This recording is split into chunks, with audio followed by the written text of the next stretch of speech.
All right, welcome back to MLB 9 innings, Mets Joe's Analytics. Today we're looking at what year should you play. So what I did was I kept track of quick play rewards over 100 games for each year. So I did it started with the Mets. I expanded it. Um, did a few years on the Astros. And then I did the Rays and the Cubs. They're both Silver Three teams. They finished and ranked. They're really similar. So I just combined the results because I wanted to do multiple years. Um, so I broke the rewards up into different tiers, grouped by here are the packs. Um, that's why it's not all T's grouped together. So D tier I call basic, intermediate, silver packs C, premiums B, ultimates A, diamond pack is S. This is based on what I think of the combination of the usefulness and the rarity. Um, Skill changes are still um, really useful, or BD pieces might be the most desired, even more for me than player upgrade tickets. But I still call player upgrade ticket an S tier because it's rare. Um, there's really four that drop very infrequently: Diamond Pack, Premium, Vintage, player upgrade ticket, and your premium skill change ticket. So those are the S tier. Um, S minus, I put BD pieces, skill changes, and then the amp tickets. Uh, A's gold skill special training, free agent, team select, and ultimate. And then B's your premiums, your silver special training, your level reset tickets. Now, I mean, I have 1,000 level reset tickets, but so, or actually, I think like 3,000 of them. So desirability changes. When you're just getting into Master League, you want a lot of the SatAm tickets when you're doing a lot of retraining. So it can change what you consider what here is. This just tried to be generic across the board. So I did that in order to help look at the stats a little more. Um, there's long suspected that when BD pieces are um, being sold, they drop a lot less. And I think they make up for it by, maybe putting out more StatAm tickets. So um, we'll see if the results pan out. So here's the different teams, the different tiers. Um, and this was, I can actually just get rid of these. That was just me checking the total. This is 2020. I can't write. New keyboard. This is 2022 going up to 2028. I don't have freeze panes on.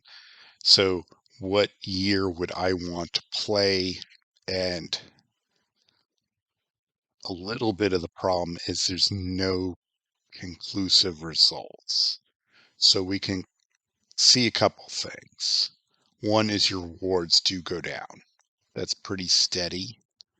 I almost got 4 rewards every game in 2022. Drop it off to a little over 2 by the time I got to 2028. Now, the conventional wisdom is the rewards are supposed to be better. So does the tail off in total rewards, is that outweighed by the increase in quantity? So that's what I wanted to figure out. One thing I could see is that the junk drops off tremendously. The other levels aren't as conclusive. So if you look at S tier starting out in 25, dropping, raising again, dropping, raising again. And unfortunately, I wasn't getting the conclusion I wanted to see. Um, Bottom line is I don't think 100 games is enough to really see the variance. Um, as a percentage of total awards, you can see the D tier clearly dropping off here. Um, and then the A tier definitely increasing, the total of S, these three here, that's 11.1. That's only 10.5, 10.6. Here we go. We're up to 17 and 16. Um, so there's a case there to play later years for sure. It wasn't just one thing that's dropping.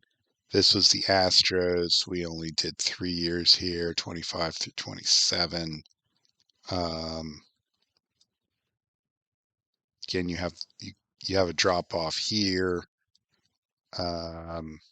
This is 2027. And the total awards here, 16%, that's 18%, and that's 10%. So of the good skills, 2026 was not good skills, good rewards. 2026 was better there. Again, I don't think 100 games was enough, so I went and looked at my Rays team, my Cubs team, two very similar teams, so I could churn more games out. But I couldn't get past 2025, so we have 4 years. I kept them all, and then I added them up here. So now we're up to 300 games, and definitely see a clear tail off in shittier rewards.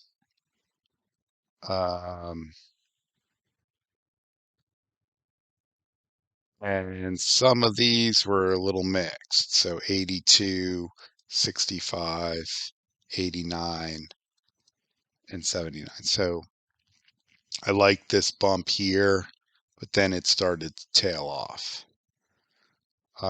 So my takeaway here, all right, here I'm getting 2.6 rewards, and it had dropped off to 1.7. So compare this 2025 to the Mets team, I was still getting 2.5 rewards. Obviously, better team, you're going to get more rewards. One thing I looked at was whether the sale of BD pieces impacted some of the results, on BD pieces. The conventional wisdom is that it's lower when they're on sale. They're up sale up till the 20, and 24th was the first day they weren't. So definitely saw a bump up here. This was 24th, 25th. I should put on freeze panes. Definitely a bump up over the 2. Definitely a bump up. So definitely a bump up in BD pieces after the BD sale ends. Or let's put it another way.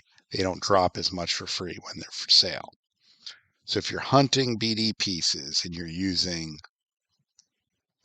league reset tickets, to play more games, if you have those recharge balls, don't use them when the BD pieces are for sale. So I think my main takeaway is play at the year where your rewards average at least 2.5. So for the Mets, it's probably going to be 2027. Astros maybe, well, 26 worked out better. That theory would say 2027, I got 45 good results versus 40 versus 27. So if, yeah, I think the kind of main takeaway is I play as high as where you can still average at least 2.5 rewards per game. The simplest thing I could put out. So anyway, hope this is helpful. I might put this into a guide on Reddit or something like that. Um, See if it really needs more games. You really need, like, I'm sure 1,000 games per year would really send home a message in terms of what year to play. Fortunately, that's a lot of work. I don't have time for, so we got to simplify and make some assumptions. Anyway, hope this is helpful.